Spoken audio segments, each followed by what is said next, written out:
Hello, my name is Sister Judy Best, and I'm a school sister of Notre Dame, and I love our heritage and our history,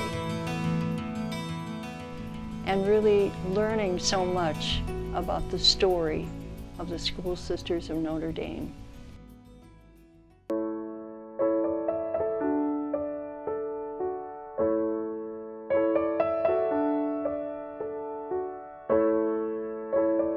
One of my favorite novelists is Sue Monk Kidd, and in her Secret Life of Bees, she says, "Stories have to be told or they die. And when they die, we don't remember who we are or why we are here."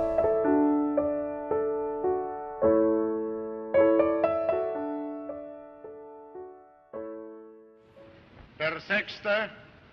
Parteitag der Bewegung geht zu So I'd like to just share a story that means so much to me regarding our SSND heritage.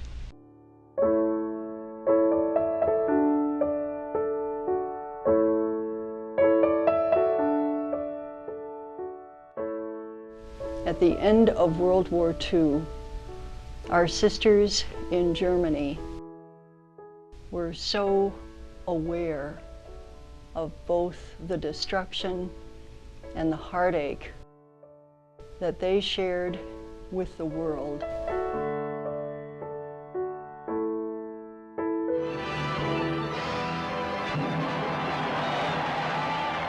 Throughout the world, throngs of people hailed the end of the war in Europe.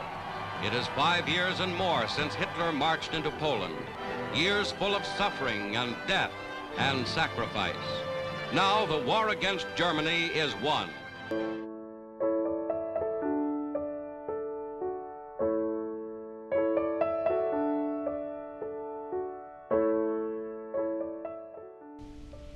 And so I'd like to share just a couple of stories with you.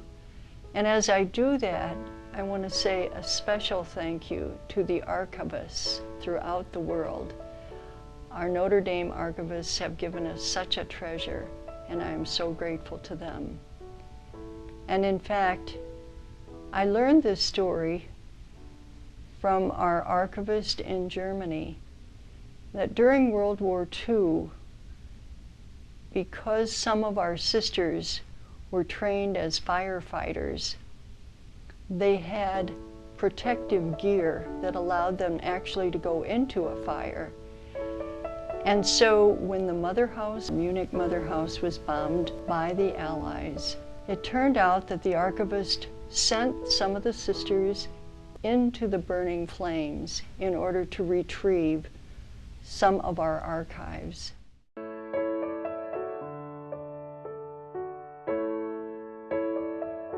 As you can imagine, our sisters suffered terribly during World War II, losing more than 600 positions because of non-cooperation with Hitler.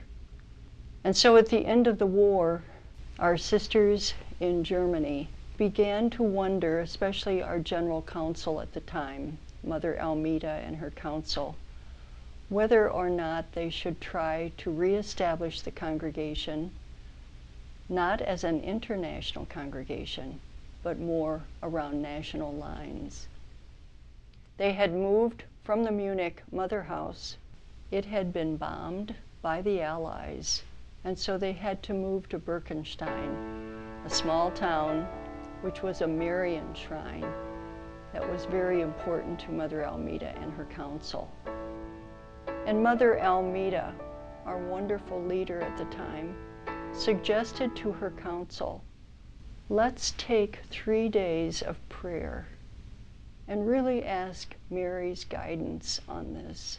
Such a huge question for the congregation. Shall we be international, or let this dream of Mother Teresa turn into something else?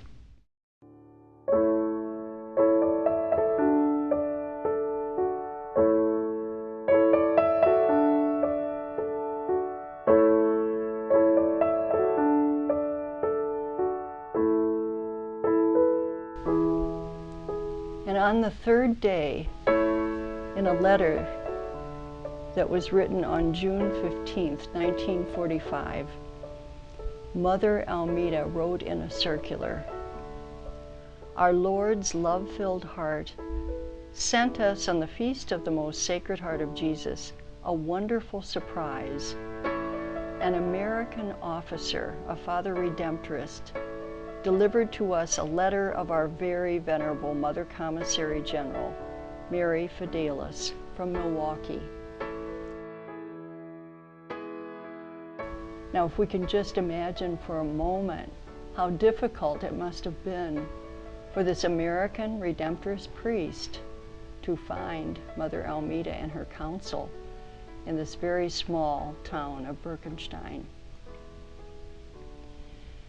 In the letter, Mother Fidelis wrote, "Our love and our prayers have been with you in these difficult days. May we ask how we can help you?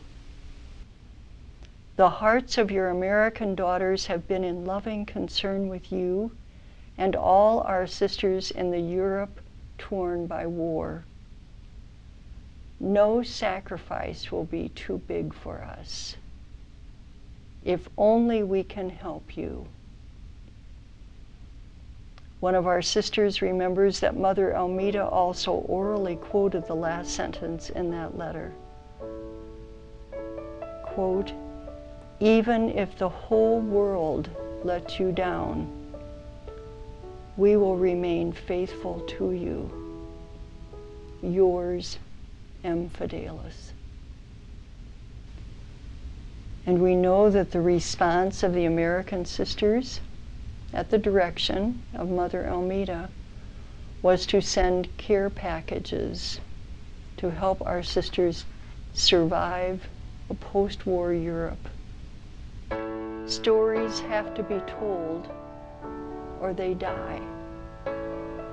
And when they die, we can't remember who we are or why we are here. I believe this is one of the great stories in our heritage and history.